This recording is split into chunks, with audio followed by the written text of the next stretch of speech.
అంటే చరణ్ సార్ అంత ఇన్వాల్వ్ అయిపోయారు సార్. అంటే ఈ కథ చెప్పడానికి కూడా మేము కారణం జనరేషన్‌ని ఇన్‌స్పైర్ చేద్దామనండి. అంటే మేము ఇప్పుడు స్కూల్స్‌కెళ్తాం కదా సార్. అప్పుడు స్కూల్స్‌కెళ్తే స్కూల్ అంటే క్లాస్ రూము, బ్లాక్ బోర్డేనా వాని ఎనకాల ఒక ప్లే గ్రౌండ్ కూడా ఉంటది దాని ఎనకాల అని చెప్పడానికి ట్రై చేసాం సార్ ఇద్దరం. అంటే ఆట స్థలం అంటే అమ్మ కడుపులో ఉన్న 9 మంత్సే ఆడుకోవడానికి ఉంటుంది గ్రౌండు. బయటకొచ్చిన తర్వాత స్కూల్‌లో పిల్లలకి ఇప్పుడు చూస్తాం సార్ ఏ స్కూల్‌కి గ్రౌండ్ ఉంది సార్ బిల్డింగ్స్ ఉంటున్నాయి అంతండి. అది చెప్పడానికి ఇన్‌స్పైర్ చేద్దాం ఏదో మంచి మాట చెప్పి ముఖ్యంగా ఈ కార్పొరేట్ అవును ఎడ్యుకేషన్ సార్. సిస్టమ్ వచ్చేసిన తర్వాత సార్. అండ్ ఎంతసేపటికి మార్కులు మార్కులు మార్కులు అనే దీంట్లో ఇంకా అసలు ఫిజికల్ యాక్టివిటీ లేకుండా పోతుంది. అందులో ఇప్పుడు ఈ బొమ్మని రాని ఒక మాట అంటాడు, చేతిలో వచ్చేసింది సార్ అంటాడు. అందులో ఎన్నో ఆటలు ఉన్నాయి సార్, ప్లే గ్రౌండ్‌కి ఎవరు వెళ్తున్నారు ఎవరు వెళ్ళట్లేదు సార్ అని. కానీ ప్రభుత్వాలు ఇప్పుడు మీరు అన్నటువంటి ఈ పరిస్థితి ఒకప్పుడు ఉండేది కానీ ఇప్పుడు రాను రాను అవుతుంది అన్నది. అవును సార్. ఇప్పుడు చాలా బాగుంది సార్ ఇప్పుడు. బట్ ఇంతకంటే ఇంకా గట్టిగా మీరు ఇచ్చినటువంటి సలహా సినిమాలు పెద్ద సినిమాలు ప్రభుత్వాలు సహకరించాలి, సర్కారు వాళ్ళు ముందుకు రావాలి. కాబట్టి ఒక అవేర్నెస్ తీస్తుంది, ఒక ఎడ్యుకేషన్ పెద్ది, ఒక ఇన్స్పైరింగ్ కంటెంట్ ఉన్న సినిమా పెద్ది. ఈ సినిమాలో బిడ్డలకి మనం ఏమి ఇవ్వాలి, ఎలాగ మోటివేట్ చేయాలి, ఎలాగ ఇన్స్పైర్ చేయాలి, వాళ్ళు ఎలాగ పెంచాలి అనే దాని మీద ప్రతి ఒక్కళ్ళు ఫోకస్ పెట్టి స్ఫూర్తి పొందాలని మాత్రం నేను మనస్ఫూర్తిగా కోరుకుంటున్నాను, విష్ చేస్తున్నాను. Thank you sir. Thank you sir.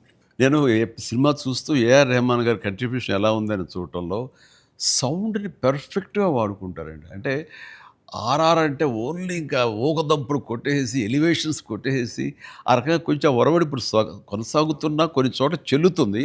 But అన్ని వేళలా అది కరెక్ట్ కాదు. ఇది మన మనసులోని ఫీలింగ్ని బట్టి ఆయన కొడుతున్నాడని నాకు అర్థమైపోతుంది. గుండెని పిండే విధంగా మరింతగా ఆయన మనల్ని ఇన్వాల్వ్ చేస్తున్నాడు, మనకు ఆ ఫీలింగ్ని ఇవ్వగలుగుతున్నాడు. పెద్దిలో పరిపూర్ణమైన న్యాయం చేశాడు. చెప్పాలంటే ఆయన మెయిన్ పిల్లర్గా అనుకోవచ్చు మనం.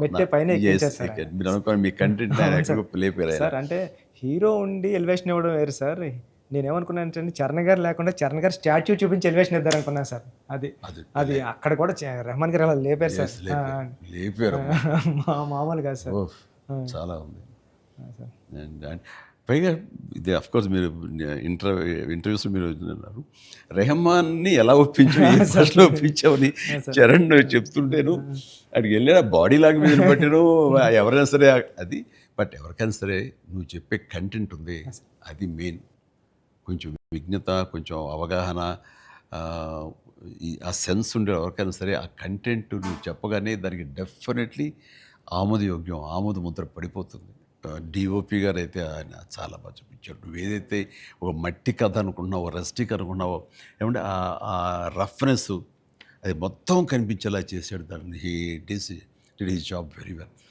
అండ్ తర్వాత ఇంకా మీ నవీన్ గారు అయితే టీజర్ దగ్గర నుంచి ట్రైలర్ దగ్గర నుంచి ఆగలేక ట్రైలర్ కూడా నేను చెప్పేశాను ముందు. అద్భుతం. కటింగ్ తర్వాత నాకు బాగా నచ్చింది ఆ డిజాల్వ్ అయ్యి వస్తుంది క్రికెట్ దగ్గర నుంచి రెజ్లింగ్కి.